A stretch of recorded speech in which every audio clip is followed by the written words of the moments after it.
The first thing I noticed after installing these lockers in the garage was that there's a lot of stuff that just doesn't fit in them. So I naturally started piling the longer things on top of the garage lockers, and it started to look kind of cluttered. So I decided to build in some overhead shelves to take advantage of the space, and so I could store some of the longer items in the garage. So I built the frames on the ground on the bench, and then started nailing them to the wall and tried to keep them as level as possible. But mostly I was trying to make sure that I had a custom fit to the lockers, because the garage is kind of old and wasn't perfectly square. So just use some regular OSB plywood, cheap, and doesn't need to look perfect. It's going to be behind some sort of cabinets. At this point, I wasn't really sure what the cabinet doors would look like, but I knew I was going to do something to close it off.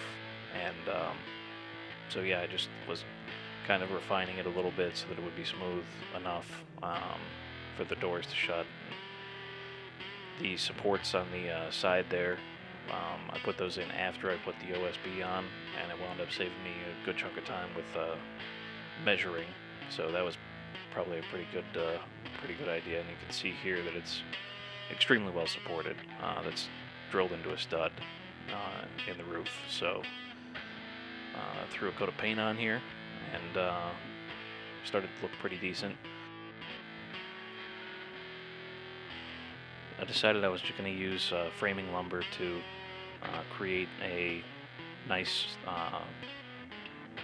cabinet door for the front, and I wanted to go with one big door so that I wouldn't have anything that got in the way, any supports or anything like that in the middle, so I could put the long, full size boards, anything I needed to put up there.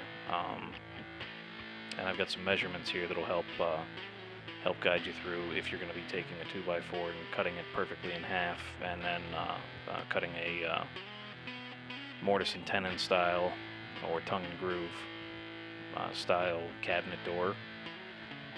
And this is my first try at this, so I'm doing a little practice with some of the scrap pieces here, and thank God I did that. I highly recommend doing that, because you're going to find that even with a micrometer and with whatever you've got to try and measure this, you're going to need to do a little bit of guesswork, and eventually I got it right, and then cut the longer pieces, and you can see it came out pretty good. So here I'm just putting some of the finishing touches on before I hang the door, and threw a quick coat of paint up there, and that side there is going to be filled in with just a thin sheet of hardboard, excuse me.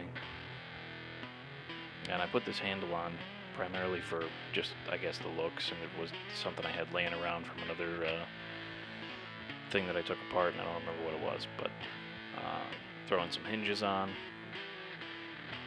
And then I actually lucked out here. I used the lockers to set this on so that I could easily get up there and clamp it down before I screwed on the hinges, and that's where we sat for a little bit. But then I immediately realized that it was kind of a pain in the butt to open this thing, and holding it open with a golf club was not a very long-term solution. So I picked up some gas struts on Amazon, and this was really awesome. Calibrating this was a lot harder than I would have thought. I just bought the first gas shocks that I could find, and they were a little bit too strong, so I wound up throwing those magnets on there to keep it held down. And then for the side piece here, I was getting a little bit tired with this project, so you'll see that I don't even let this dry. I just throw the paint on here and grab some brad nails and stick it up there. And it came out actually looking really good, surprisingly. So the door opens nice and easy, and you can see I've already stuffed it with all kinds of stuff, and it's already been a big win for me. So I highly recommend, if you can, try and get a really long overhead storage cabinet.